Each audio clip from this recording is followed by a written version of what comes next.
لقد جاءكم رسول من أنفسكم عزيز عليه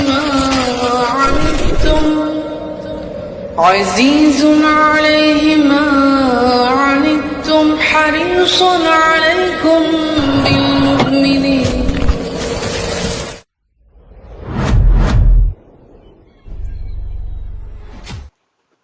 Assalamualaikum warahmatullahi wabarakatuh.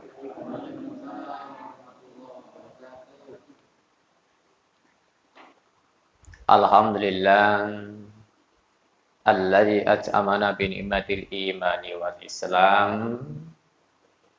Asyhadu an la ilaha illallah wahdahu la syarika lah wa asyhadu anna Muhammadan abduhu wa rasuluhu la nabiyya ba'da. Allahumma salli wa sallim wa barik ala nabina Muhammadin abdika wa rasulikal karim wa ala alihi wa ashabihi wa man tabi'ahum bi ihsanin ila yaumiddin. Bapak-bapak sekalian, ibu-ibu terus menghormati jamaah sholat maghrib Masjid Al-Akhlaq yang dirahmati oleh Allah Subhanahu wa Ta'ala. Alhamdulillah kita selalu tahadus bin nikmah, memperbarui syukur kita kepada Allah atas limpahan rahmat hidayah, tentunya dengan ucapan Alhamdulillahirabbil alamin.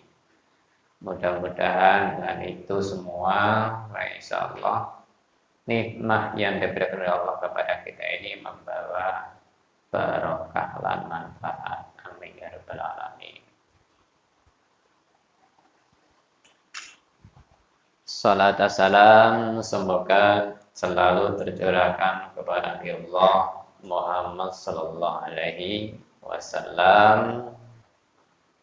Mudah-mudahan kalau panjenengan niki ayo selalu istiqomah sebagai umat beliau, berqudwah hasanah, uswah hasanah kepada beliau, baik secara akidah ini keyakinan, maupun secara syariat ibadah, maupun secara akhlak bermuamalah.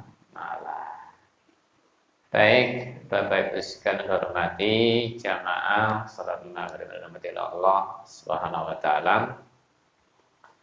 Selanjutnya kita mengkaji kitab Riyadhus Shalihin. Sekarang kita mulai bab sunnah berkata baik dan berwajah ceria.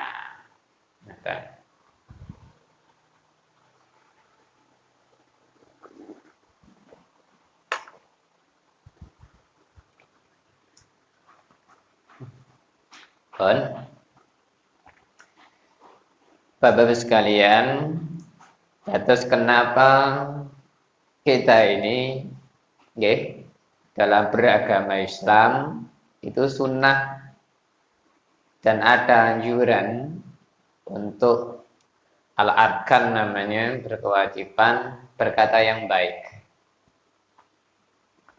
Sehingga Rasulullah itu kalau kita ingat, man kana yu'minu billah wal yawmal akhir faliyakul khairan aw liyasmut. Sapa wae sing beriman kepada Allah lan hari akhir, maka berkatalah yang baik, atau kalau nggak bisa diem. Jadi luar biasa.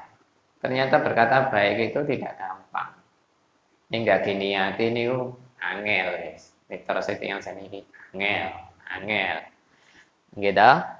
Tapi kalau toh berkata yang tidak baik, mbok misuh, mbok bohong, mbok apa aja yang sifatnya ngumpat, nggak diniati lho metu-metu dhewe. Angger nyeplos ngoten niku. Apa meneh kadung ngrasani, waduh luar biasa. Apa yang metu? Bahasa kebun binatang itu keluar semua. Ya dong. Apa penghuni kebun binatang itu keluar semua. Yaitu kalau toh orang yang tidak pernah berkata baik itu. Tapi enggak diniati itu. Jadi niati tapi metu dhewe. Keluar dengan sendirinya. Itu merupakan karakter seseorang. Baik Bapak-Ibu sekalian, kita lihat itu dalam surat Al-Hijr ayat 88. Qala Allah Ta'ala, a'udzu billahi minasyaitonir rajim. Bismillahirrahmanirrahim. Waghfid janahaka lil mu'minin. Kata Allah dengan fi'lul amr di situ, dan rendahkanlah dirimu, Muhammad. Karena di situ konteksnya fi'lul amr, kata kerja perintah dan untuk tunggal. Lah tunggal di situ siapa? Nabi Muhammad. Bapak Ibu, kalau Allah ini sudah ngomong untuk Nabi Muhammad, berarti bukan untuk Nabi Muhammad saja, tetapi untuk umatnya semuanya. Nah, Muhammad kata Allah, rendahkanlah dirimu. Okay. Lil mu'minin, kepada semua orang beriman. Oh Nabi Muhammad saja disuruh oleh Allah untuk merendah. Loh kita kadang-kadang sombong, Masya Allah. Kayak dulu kadang sombong. Ya toh, pemenang royoan warisan. Waduh, tambah sombong. Apa meneh sing ungkit-ungkit. Nah, aku sing ngeramut bapak. Aku sing ngeramut ibu. Sampai no ado kono gak tahu nyambang ngirim mega begitu. Nah ini Rasulullah saja disuruh Allah dengan fil amr itu untuk merendahkan diri. Nah kita kadang-kadang merawat orang tua saja sudah ngumpat, wis njaluk ijol dan lain sebagainya. Iki sing sawah di situ, tanah di situ, ladang di situ, pokoknya bagi aku ini begitu. Padahal di situ itu sudah pahalanya luar biasa itu. Nah ini harus kita pahami. Maka rendahkanlah dirimu Muhammad untuk orang-orang beriman. Nah kita ini sebagai orang beriman harus merendah diri. Mulanya orang itu kalau debat, mohon maaf ngapunten, debat sifatnya baik itu kadang-kadang diperdebatkan itu nggak boleh kok. Debat yang baik itu bener di Al-Quran, di debatnya itu loh. Apa nih sing didebatno? Wong zalikal kitabu la raiba fihi, sudah. Kitab itu, Al-Quran itu tidak ada keraguan di dalamnya. Maka yang harus kita pahami adalah kita pelajari kitabun anzalnahu mubarak liyadabbaru ayati wa litadzakkaru ulul albab. Surat Shad ayat 29 itu. Harus kita renungkan, tadaburkan. Kalau sudah renungkan, tadaburkan, ikra, baca, tafsirnya bagaimana, kemudian kita telaah, kita amalkan. Begitu. Jadi kalau ada orang memperdebat Al-Quran itu sama menghina Allah Subhanahu wa Ta'ala. Di ayat selanjutnya, surat Ali Imran ayat 159 itu, dalam bab itu, wa qala Allah Ta'ala, a'udzu billahi minasyaitonir rajim, bismillahirrahmanirrahim. Walau kunta faddan ghalidal qalbi lam faddu min khawlik. Itu ayatnya panjang sebenarnya. Fabima rahmatin minallahi lintalahum walau kunta faddan ghalidal qalbi lam faddu min khawlik fa'fu anhum wastaghfir lahum wasyawirhum fil amri fa'idha azamta fatawakkal Allah innallaha yuhibbul mutawakkilin itu. Itu surat Ali Imran ayat 159. Nah, dalam kitab Riyadhus Shalihin ini sebagai dalil dipotong ayat itu. Muhammad kata Allah, walau kunta faddan ghalidal qalb, Muhammad, sekiranya kamu Muhammad fadhon bersikap keras, Pak, Bu, ngapunten. Sikap keras niku kira-kira iku pekerjaane fisik napa hati kira-kira? Fisik. Dadi titik-titik ana masalah moro tangan. Titik-titik piring dipecahi. Piring-piring genuk dipecahi. Enten genuk saniki. Iya dah. Lah ini genuk wong biyen, mbok nek sakniki gentong. Sing rugi sapa? Ya awake dhewe. Wis beli, nyicil mendino, nyicil menulan, micicil mikir, cicilan dipecah-pecahi dhewe. Lah, karena sikap keras ini ternyata Muhammad karena menghadapi orang kafir di situ, walaupun tafaddal, sekiranya kamu Muhammad keras, kita semuanya, jadi mensikapi apa-apa itu nggak usah dengan keras. Di ayat lain itu jenengan lihat surat An-Nahl 125 itu ud'u ila sabili rabbik bil hikmah wal mau'idah hasanah wajadilhum billati ahsan inna rabbaka huwa a'lamu biman dhalla an sabilihi wa huwa a'lamu bil muhtadin. Ternyata kata Allah, serulah ke jalan Tuhanmu Muhammad itu Allah yang baik itu dengan cara hikmah.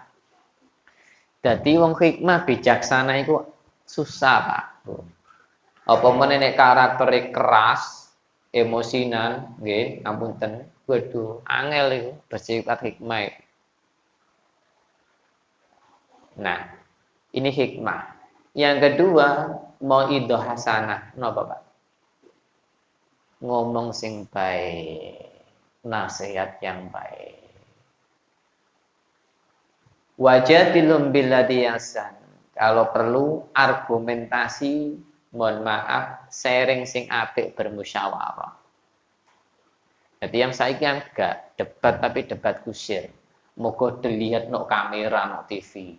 Yo anggota dewan yo padahal nek rapat no DPR MPR turu, Pak. Tuh, film niku.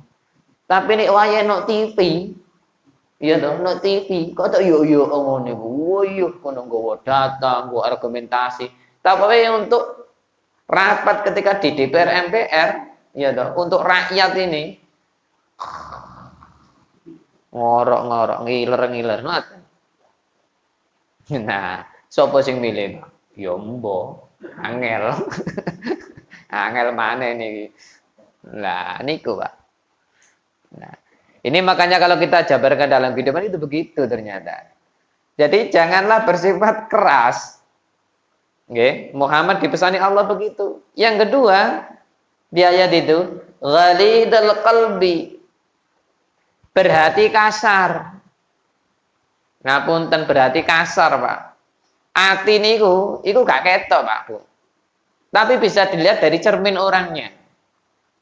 Makanya doa kita diajarkan Rasulullah, ya muqallibal qulub, sabbit qalbi ala dinik wa ta'atik. Bon. Qallaba yuqallibu niku Pak Bu, artinya iku membolak-balik. Makanya hati itu artinya qalbun. Artinya apa? Sifat iku bolak-balik. Nah, makanya doanya tadi, ya Allah ya muqallibal qulub, ya Allah ya muqallibal qulub, ya Allah yang maha membolak-balikkan hati. Sabit qalbi, teguhkanlah, tetapkanlah hatiku ala dinik untuk beragama kepadamu ya Allah, wa ta'atik dan melaksanakan ketaatan agama itu kepada Allah. Lah Bapak Ibu, inilah bedanya kolbun sama fuad. Kolbun itu artinya hati sing mulak-malik, ya toh. Mulane al-imanu yazidu wa yanqus. Iman itu kadangkala bertambah, kadangkala berkurang. Nek pas tambah, alhamdulillah. Nek pas berkurang, besengut ae. rajin sholat, ndonga nang Allah ketika ada masalah. Nek pas rantai duit. Tapi ketika bergembira, lihat masjid yang melengos. Ya dah? Gitu orang sekarang itu. Nah, ini hati, Pak. Wis niati sholat nang masjid, ono film enak nang omah. Gak situ budak. Padahal Allahu Akbar itu muadzin sudah manggil itu. Opo adzan sing adzan seponisan. Nah, menis gak gelem. Begitu. Itu orang sekarang. Enak cangkruk warung kopi ae wifi-an. Ya mulane jamaah nang masjid, Pak. Nek jamaah nang warung kopi wifi ini kathah sing jamaah nang masjid warung kopi wifi ya. Itu peserta jamaahnya buahnya itu laki perempuan itu. Ya toh. Tapi nang masjid sampean delok. Ya ngeten iki. Nah, itu, Pak. Itu orang sekarang. Nah, Nah, kembali ke konteks ini, berhati kasar, maka bisa dilihat dari cermin qaul. Qaul niku napa, Pak, Bu? Perkataan. Dan ngomongnya ngapunten, gak kitoto. Terutama kepada orang tua. Wis gak basa krama, gak tata krama, nyentak-nyentak, bentak-bentak, paketan entek, bensin entek, ya toh? Nyateng mawon berbakti enggak pernah, tapi marah-marah tok. Itu. Yang kedua, diwujudkan lewat apa tadi? Perbuatan. Fi'liyah. Perbuatan sikape niku, Masya Allah. Perkataan sudah enggak dikasih, marah-marah, apapun itu dirusak semua. Lah, maka hati kita ini selalu kita bersihkan. Lewat apa? Zikir, ingat pada Allah. Subhanallah, walhamdulillah, wala ilaha illallah, wallahu akbar. Itu hadisnya jelas itu. Afdhalul zikri, la ilaha illallah, wa afdhalud du'a, alhamdulillahirabbil alamin. Ada hadis lain juga. Ahabbul kalam ilallahi arba'un la yadurruka bi ayyin nabada'ta. Subhanallah walhamdulillah wa la ilaha illallah wallahu akbar. Itu hafal kita. Cuma masalahnya berapa banyak kita melakukan, mengucapkan dan melaksanakan amal itu. Kembali ke konteks ayat itu, lah ketika kamu Muhammad bersikap keras, berhati kasar, lang faddu min khaulik, maka orang itu akan lari menjauhi dari sisimu, dari sekitarmu. Berarti Pak Bu ngapunten. Nek wis ayat ngeten iki, kula panjenengan niki dianjurkan konsep dakwah niku dengan bijaksana, lemah lembut, mengajak, menyeru bil ma'ruf dengan cara baik. Ngapunten contone ngeten iki gampang-gampangan mawon. Wong gak tau nang masjid. Contone ngoten. Mari ngoten purun jamaah nang masjid. Terus jenengan ngomong ngeten, kudu ngaren gelem nang masjid jamaah lho. Meneh wis gak gelem maneh. Jadi gara-gara disemoni, semoni ku napa, Pak? Basa Jawane niku wae. Napa, Pak? Gisindir. Padahal jenengan niku niate guyon. Tapi belum tentu orang itu bisa menerima karena apa? Orang itu hatinya sudah sadar mau ke masjid. Wis jamaah lho. Jenengan ngomong ngoten. Kudu ngaren nang masjid. Kesambet apa kon? Lho. Nah ini para jamaah sekalian. Lah makanya kita ini bertutur kata, ya dah. Ayo dilihat dulu konteksnya itu apa.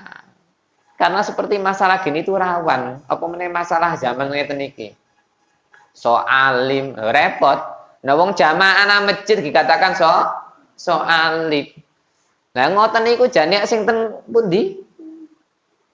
Sing mboten jamaah-jamaah niku mboten salat. Nah iku mestine nah nang masjid lho disemoni ngoten. Kudu ngaren, sok alim. Ya angel maneh niki. Nah, niku. Nah mulane ngapunten. Ini ayo kita pelajari. Nah, inilah berkaitan sama konsep dakwah. Sehingga hati-hati ketika ngomong, ketika bicara dengan siapapun. Jadi orang itu kalau sudah berniatan baik, kita dakwai kebaikan itu, ayo dengan cara bijak. Jamaah ayo kita rangkul, jangan malah napa Pak Bu?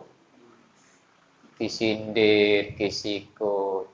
Kita ini mohon maaf, kita ini wong muslim niku walaupun banyak, tapi sing berkualitas niku minoritas. Minoritas napa? Titik dong. Ya dah.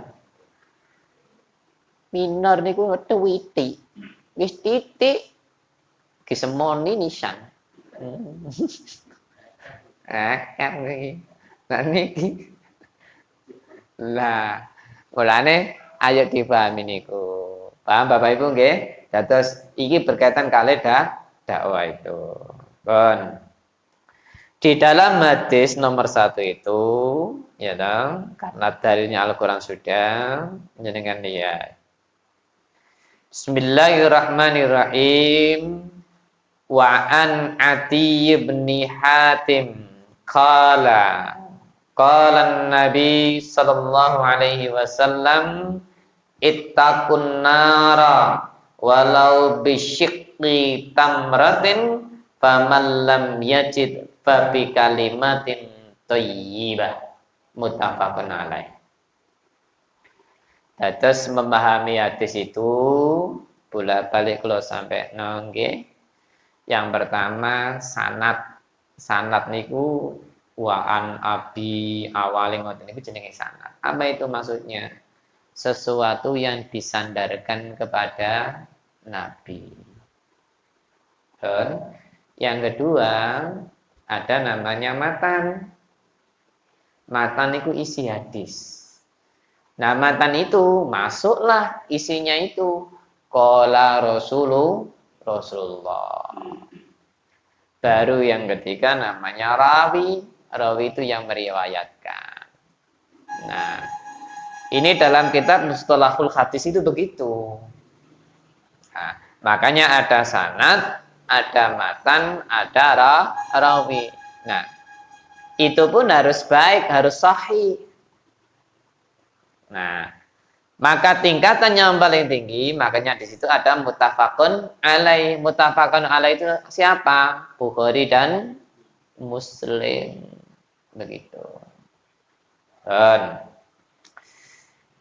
wa an Ati bin Hatim, dari Adi bin Hatim radhiyallahu anhu niku ya toh berkata qala Nabi sallallahu alaihi wasallam, Rasulullah sallallahu alaihi wasallam niku nate bersabda ngeten Pak, ittaqun nar, peliharalah dirimu, pelihara. Ittaqo yataki niku Pak Bu ngapunten berasal dari kata waqayaki. Artinya itu apa? Hati-hati. Kalau sudah hati-hati berarti ada konsep namanya takwa. Lah maka takwa itu sering difahamkan di dalam ilmu fikih. Apa itu? Imtisalu awamirillah wajtinabu nawahihi, melaksanakan perintah Allah dan menjauhi larangannya. Itu takwa. Lah, karena sifat kehati-hatian itu Bapak Ibu, kula panjenengan diperintahkan oleh Rasulullah ittaqunna, kula panjenengan niki kudu hati-hati njogo memelihara ojo sampai masuk neraka. Annar itu Pak, Bu, ngapunten. Annar itu artinya ini ku neraka. Tapi secara harfiah artinya api. Api Pak, Bu, di bumi, di dunia ini yang kita setiap hari kita pakai air sama api. Itu selalu gandengan. Jenengan masak setiap hari butuh air. Jenengan masak setiap hari butuh api. Ini selalu gandengan. Nah, api sifatnya panas, maka ketika panasnya api di dunia ini, maka anar di akhirat itu nanti, kula panjenengan ketika di dunia, ittaqun nar. Ayo kita jaga diri kita dan keluarga kita supaya apa? Tidak masuk neraka itu.